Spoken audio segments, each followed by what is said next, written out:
In the previous video, we have seen what is an exception and how it is being thrown by a computer program. And we have also learned that when an exception is thrown, then the complete transaction gets rolled back and the normal code flow of your program is stopped. So your program doesn't execute any further than that particular exception line. In this video, we are going to learn how we can handle these exceptions gracefully and then we can recover from them. So this means when an exception is thrown, you can handle it and then maybe you can run your own process that should occur when an exception is thrown. And after handling this exception, the code execution of your program doesn't stop and it keeps on executing further as well because you have handled this exception. So you need to learn about three blocks here. The first one is the try block, the second one is the catch block, and the third one is the finally block that we see on this slide as well.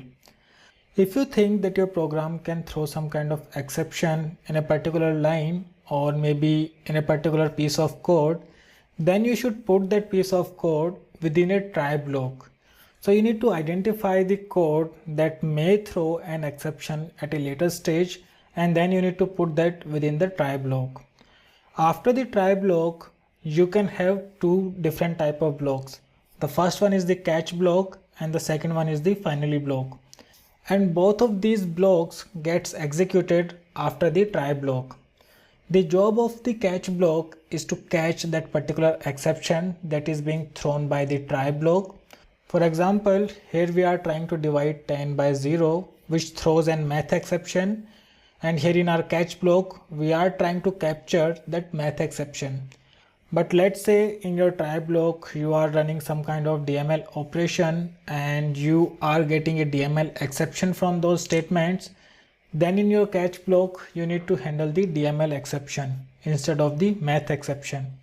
Or you can handle both of them by having multiple catch blocks. So one try block can have multiple catch blocks with different type of exceptions being caught in each of these catch blocks. The finally statement identifies a block of code that is guaranteed to execute and allow you to clean up your code. So it doesn't matter whether the exception was thrown from the try block or not, the finally will always execute, where a catch block only executes when an exception is thrown and that is being caught by the catch block. So let's quickly understand the difference between the catch block and the finally block. A catch block only executes if the exception was thrown in try block and it matches the exception type that we are handling within the catch block. For example, here in this catch block, we are capturing the math exception. But if a different type of exception was thrown from the try block, then the catch block will not execute.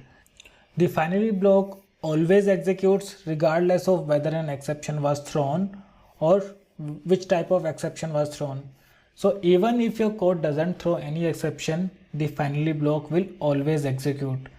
So you should only use the finally block when you want to do some kind of cleanup, for example, closing the database connections or closing the file connection, etc. Now let's go back to our developer console and let's see an example of try, catch and finally.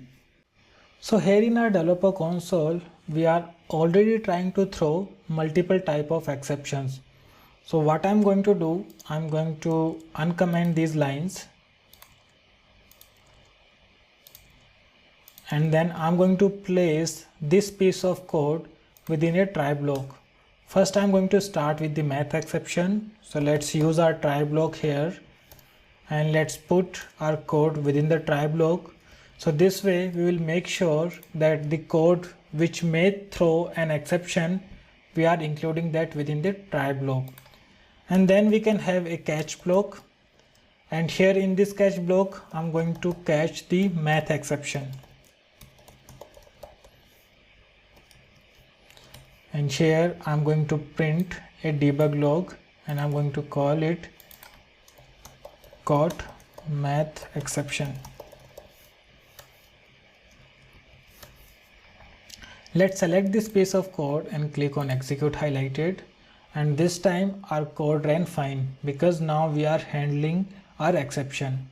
So if we click on debug only, we are only seeing one statement here, that is code math exception. The reason is this statement did not execute because on line number 3 our code throws an exception which is being handled by our catch block here. Let's also include the finally block here, and in this finally block I'm going to paste one more debug log and let's call it finally called, and let's execute this piece of code again, and this time we should see two debug logs, one from the catch block and the second one from the finally block. Now what will happen if I comment this piece of code and instead of this I'm going to include the DML exception here. So remember, now our code throws an DML exception, but in our catch block we are only trying to catch the math exception. So if you'll execute this code now, what do you think we'll see in our debug logs? First of all, we have already got a DML exception, and the reason is we are not handling it anywhere. So this means our code math exception was never executed, but our finally block was executed, and I'll show that to you now. So let's go to our logs panel and let's open the very first entry that we see here. Let's close this anonymous window and click on debug only here, and you will see that our finally block was still called even though the exception thrown from this try block was never caught. So how we can catch the DML exception as well?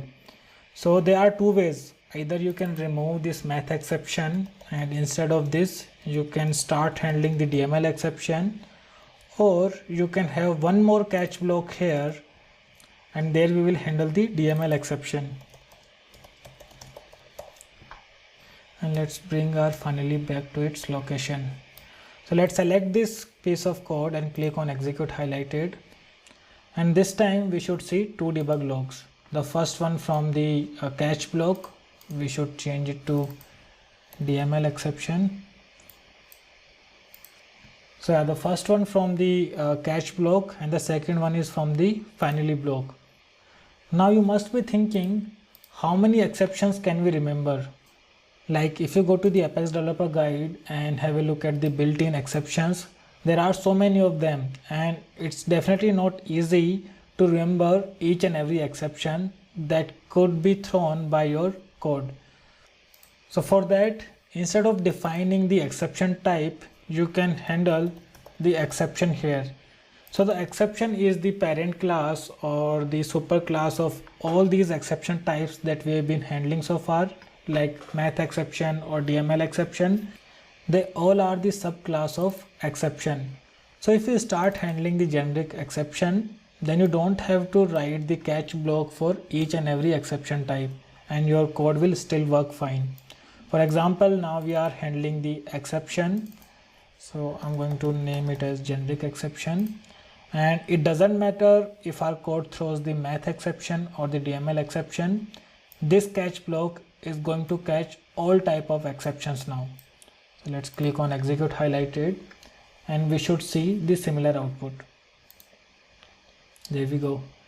Now let's go back to our anonymous window, and here in our try block I'm not going to throw any type of exception. So I'll keep it blank, or maybe like I'll have one debug statement here and I'm going to name it as like plain try block or empty try block. So this try block is not going to throw any type of exception, but you will see that our finally block is still being called. So that's the difference between a catch block and a finally block. So let me execute this code first, and you will see that this time we are only going to see one debug log, and that is going to come from the finally block. The first one is coming from the try block, which is very obvious. So your finally block always gets called or always executes. Doesn't matter if your try block is throwing an exception or not, or what kind of exception it is throwing. Now let's place two more debug logs here. One before try, I'm going to call it before exception, and the second one is after the exception is thrown. And let's uncomment this line here so that we throw an exception. So now you will see that even though our code is throwing an exception within this try block, our code execution will not stop. We will still see our line number 16 in our debug logs. So that is the benefit of handling an exception. Your code execution will not stop and your code will execute even after the exception is thrown. So let me select this piece of code and click on execute highlighted. And this time we are seeing our after exception as well, which is being generated once the exception was thrown. So that's all in this video. In the next video, we will see how we can create our own custom exception. Like we already have some built-in exception within Apex, but what if you want to create your own custom exception? So we are going to have a look at that.